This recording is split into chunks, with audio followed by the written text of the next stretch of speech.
আপনি যদি সাইয়েদনা ওমর ফারুকের জীবনের দিকে তাকান, এমন কঠোর, এমন বীর সেনানী ছিলেন। সাইয়েদনা ওমর ফারুক যদি রাস্তার এই মাথা দিয়ে হাঁটা শুরু করতেন, শয়তান ওমর ফারুককে দেখলে ওই রাস্তা রেখে দিয়ে অন্য রাস্তা দিয়ে হাঁটতো। সুবহানাল্লাহ। ওমর ফারুক রাদিয়াল্লাহু তাআলা কি পার্সোনালিটি ছিল, কি পার্সোনালিটি। আমাদের এলাকায় ছোট বাচ্চারা রাতে ভাত খেতে চায় না, আমার মেয়েটাও খেতে চায় না। এই এটা দিব ওইটা দিব, আজকে মাহফিলে আসার সময় বলে দিছে লিস্ট করে এটা এটা আনতে হবে। তো ছোট্ট বাচ্চাদের অনেক বায়না থাকে, ওরা রাতে খেতে চায় না।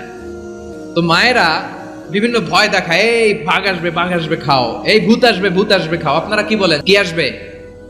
হ্যাঁ, ভূত ভূত ভূত আসবে, বাঘ আসবে, খাও খাও খাও, তাড়াতাড়ি খাও। তো বাচ্চারা এগুলো শুনে ভয়ে খেতে শুরু করে। মদিনার জমিনেও একই ঘটনা ঘটতো। মদিনার ছোট্ট ছোট্ট সোনামণিরা খেতে চাইতো না। তো মায়েরা বলতো, হা হুয়া ইয়াতি উমর, হা হুয়া ইয়াতি উমর, ওই যে উমর আসতেছে, উমর। ওমরে ফারুকের কথা শুনলেই বাচ্চারা একেবারে ঠান্ডা। সুবহানাল্লাহ পড়বেন না? প্রভু তুমি বলেছ রাসূল দেবে না, বলনি দেবে না ওমর, বলনি দেবে না হামজা তারিক, খালিদ বিজয় সমর।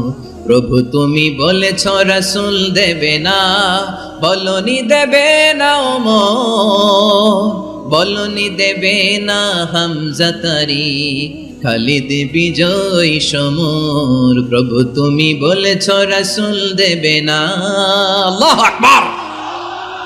ওমর ফারুক রাদিয়াল্লাহু তাআলা আনহু, ওনার কথা শুনলে গায়ের মধ্যে গুজবাম হয়, গায়ের পশমগুলো দাঁড়িয়ে যায়। সুবহানাল্লাহ বলেন। কি পার্সোনালিটি ছিল, কি ব্যক্তিত্ব ছিল। মুনাফিকরা ওমর ফারুককে জমের মতো ভয় পেতেন। শয়তান, খুদ শয়তান অন্য রাস্তা দিয়ে হাঁটতো। ওমর ফারুক রাদিয়াল্লাহু তাআলা আনহুর জীবনে যদি দেখেন, তাহলে সেখানে আপনি আদালতের, ইনসাফের, সুশাসনের, জাস্টিসের নমুনা দেখতে পাবেন। কয়টা শুনবেন? সাইয়েদনা ওমর ফারুকের রাদিয়াল্লাহু তাআলা আনহুর সন্তান আব্দুর রহমান মিশরে মদ খেয়ে মদ্যপ অবস্থায় ধরা পড়েছে।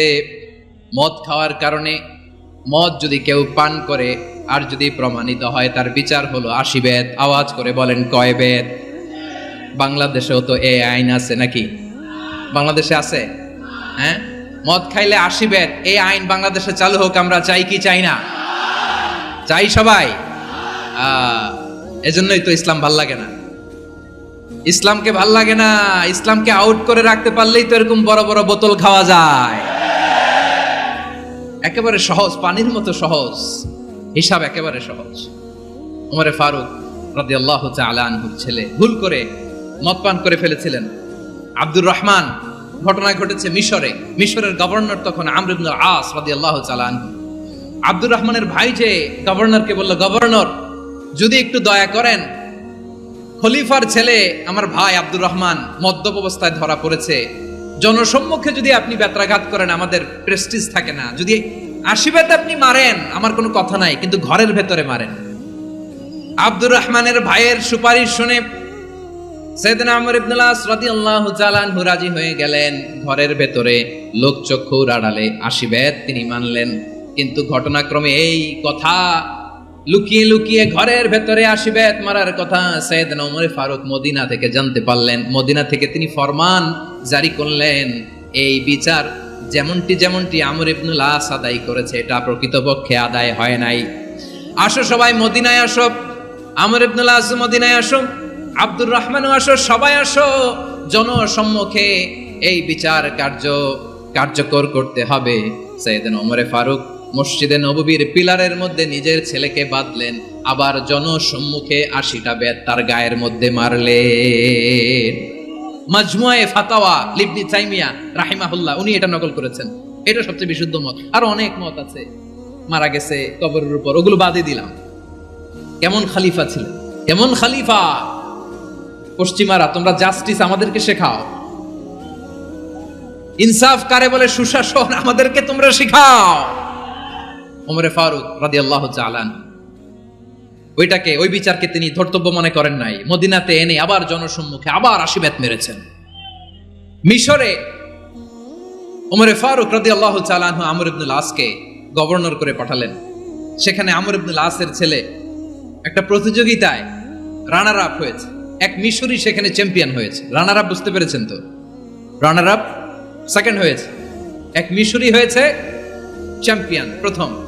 কিন্তু গভর্নরের ছেলে ও জিততে পারে নাই, ও রাগে ওই মিশরির গায়ের মধ্যে কয়েকটা লাঠি দিয়ে বাড়ি মেরেছে। মিশরি যে মদিনাতে ওমরে ফারুকের কাছে বিচার দিলেন, আপনার গভর্নরের ছেলে অন্যায়ভাবে আমার গায়ে হাত তুলেছে। সাইয়েদনা ওমরে ফারুক আবার ফরমান জারি করলেন, আসো মদিনাতে আসো। মিশরীকে ডাকলেন, ওই মিশরের গভর্নর আমর ইবনুল আস রাদিয়াল্লাহু তাআলা আনহুকে ডাকলেন, তার ছেলেকেও ডাকলেন। সবাই বসে রইল। আমর ইবনুল আস রাদিয়াল্লাহু তাআলা আনহু মাথা নিচু করে বসে আছেন, লজ্জায় কাচুমাচু। হায় হায়, আজকে আমার ছেলের কারণে আমিরুল মুমিনিন খলিফাতুল মুসলিমিন ওমরে ফারুকের কাছে আমি জনসম্মুখে লজ্জিত হচ্ছি। সাইয়েদনা ওমরে ফারুক বললেন, এই নাও লাঠি, গভর্নরের ছেলে তোমার মাথার মধ্যে যতগুলো বাড়ি মেরেছে, আজকে জনসম্মুখে তুমি অতগুলা বাড়ি মারো। মিশরি বলে, থাক, আপনি যে ডেকে আনছেন সবার সামনে এটা বলছেন, এতেই আমি খুশি। আল্লাহু আকবার। আপনার মহানুভবতা দেখে আমি খুশি, আর অপমানের দরকার নাই। ওমরে ফারুক বলে, না, খবরদার, এই কথা মিশরি তুমি বলো না, মারো, যতগুলা বাড়ি মেরেছে মারো। বাধ্য হয়ে মিশরি আমর ইবনুল আসের সামনে ওনার কলিজার টুকরা সন্তানের মাথার মধ্যে বাড়ি মারতে আরম্ভ করলেন। ঠিক যতগুলা বাড়ি গভর্নরের ছেলে আমর ইবনুল আসের ছেলে মিশরির গায়ে মেরেছিল, মাথায় মেরেছিল, মিশরি গুনে গুনে ততটা মারলেন। এই দৃশ্য দেখে ওমরে ফারুক রেগে মেগে আগুন, রাগের চোটে রাগ সামলাতে না পেরে, আর নিজেকে সামলাতে না পেরে মিশরিরে বললেন, ছেলেরে মারা শেষ হয়ে গেলে এবার বাবার টাক মাথার মধ্যে কয়েকটা বাড়ি মার।